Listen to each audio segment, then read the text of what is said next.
Hello everyone. पिछली video में conditional statement के बारे में पढ़ा था और स्विच स्टेटमेंट और टर्नरी ऑपरेटर को छोड़ दिया था। आज हम इन दोनों को भी जान लेते हैं कि कैसे सी प्रोग्रामिंग में इनका यूज़ करना है। सबसे पहले बात करते हैं स्विच केस स्टेटमेंट की।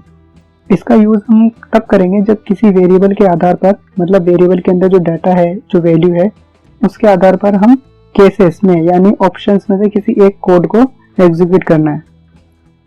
इसका सिंटैक्स देखो तब आपको समझ में आएगा कि मैं क्या कहना चाह रहा हूँ। सबसे पहले आपको स्विच केस को अप्लाई करने के लिए स्विच कीवर्ड का यूज करना है।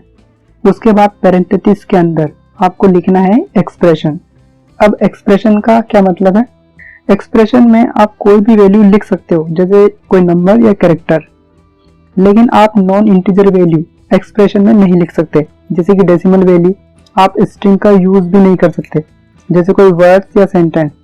और आप बूलियन एक्सप्रेशन भी यूज नहीं कर सकते। फॉर एग्जांपल, आप लिख रहे हो कि a is greater than b और x और y के बीच में एंड ऑपरेटर का यूज करना, तो आप इन बातों का ध्यान रखना है जब भी आप स्विच केस का यूज करते हैं। इसके बाद आप लिखोगे कर्ली ब्रेसेस के अंदर केस।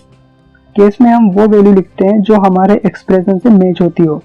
इसमें भी हमारी वैल्यू कांस्टेंट होना चाहिए, जैसे कि 1 या फिर कैरेक्टर a या फिर 5+3, ये सारी कांस्टेंट वैल्यू है।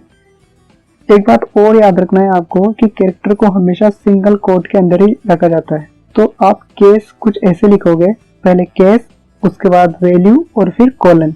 कोलन लगाना जरूरी है। इसके बाद हम उस केस के आधार पर जो भी कोड लिखना चाहते हैं वो लिख सकते हैं। कुछ भी प्रिंट करवा सकते हैं, कुछ भी इनपुट ले सकते हैं, वेरिएबल में कोई वैल्यू चेंज कर सकते हैं, आप कुछ भी कर सकते हैं। इस कोड के बाद आपको ब्रेक कीवर्ड का यूज करना है। इसका यूज इसलिए करेंगे क्योंकि जैसे ही हमारी केस की वैल्यू एक्सप्रेशन से मैच हो जाती है, हम स्विच केस स्टेटमेंट से बाहर आ जाते हैं और बाकी के केस एग्जीक्यूट नहीं होते। अब मान लो ब्रेक केस का यूज हम नहीं करते तो क्या होगा? फिर बाकी के सारे केस बिना चेक हुए ही एग्जीक्यूट हो जाते हैं। डिफॉल्ट स्टेटमेंट भी एग्जीक्यूट हो जाता है। इसलिए ध्यान रहे कि ब्रेक का यूज करना जरूरी है। अब मैं आपको एक बिल्कुल बेसिक सा एग्जाम्पल देता हूँ। इस एग्जाम्पल में आपको बस नंबर्स मैच करना है। स्विच केस स्टेटमेंट को अप्लाई करने के लिए सबसे पहले मैंने स्विच कीवर्ड का यूज किया। अब लिखेंगे एक्सप्रेशन। एक्सप्रेशन में मैंने लिखा है नम। नम एक वेरिएबल है जिसकी वैल्यू 2 है। इसे हमने पहले ही ऊपर डिफाइन कर दिया है। इसके बाद लिखा है केस और वैल्यू है 1।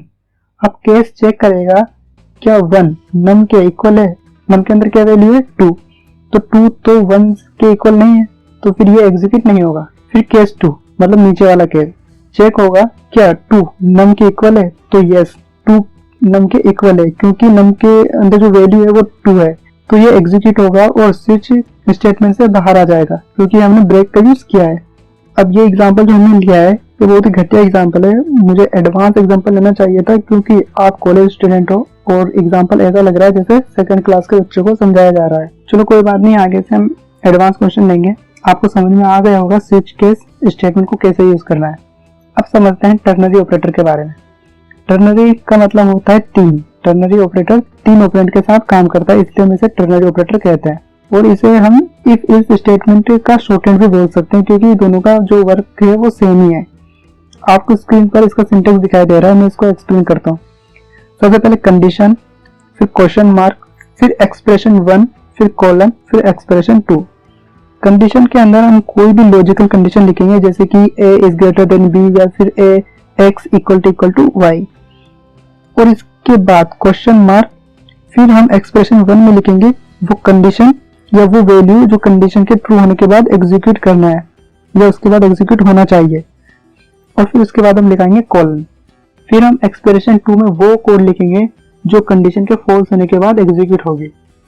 फॉर एग्जाम्पल, जैसे मुझे चेक करना है कि कौन सी वैल्यू बड़ी है a और b में से, तो मैं टर्नरी ऑपरेटर का यूज कैसे करूंगा? इसके लिए सबसे पहले हमें वेरिएबल डिफाइन करना होगा। तो मैं यहाँ पे वेरिएबल डिफाइन कर देता हूँ, एक a नाम से और दूसरा b नाम से। a के अंदर हम 2 वैल्यू रखेंगे और b के हम 5।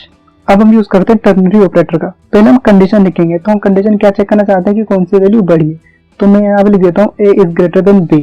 ओके, अब b is greater then a लिखो या a is greater than b, बात बराबर ही है क्योंकि हमें तो पता लगाना है कि इन दोनों में से कौन सी संख्या बड़ी है। इसके बाद क्वेश्चन मार्क। अब एक्सप्रेशन 1 में मैं लिखूंगा जो वैल्यू बड़ी है वो, क्योंकि हम यहाँ पे वो एक्सप्रेशन लिखते हैं जो ट्रू होने के बाद एग्जीक्यूट होना चाहिए। अगर a is greater than b है तो मैं चाहूंगा कि यहाँ पे a प्रिंट हो जाए, तो यहाँ पे प्रिंट लिखूंगा, प्रिंट और डबल कोट के अंदर %d, a। ये मैंने पढ़ाया हुआ है कि आप किसी वैल्यू को कैसे प्रिंट करवा सकते हैं। उसके बाद कोलन, अब वो एक्सप्रेशन लिखना है जो कि इस कंडीशन के फॉल्स होने के बाद एग्जीक्यूट हो। अगर ये कंडीशन फॉल होती है, अगर a is greater than b नहीं है तो इसका मतलब b प्रिंट होना चाहिए, तो मैं यहाँ पे b को प्रिंट करवा दूंगा। तो इस तरह हमारा टर्नरी ऑपरेटर काम करता है। तो आप समझ गए होंगे कि कैसे स्विच केस स्टेटमेंट और टर्नरी ऑपरेटर का यूज करना है। कुछ समझ आया हो तो लाइक करना, शेयर करना और सब्सक्राइब कर देना। मिलते हैं नेक्स्ट वीडियो में।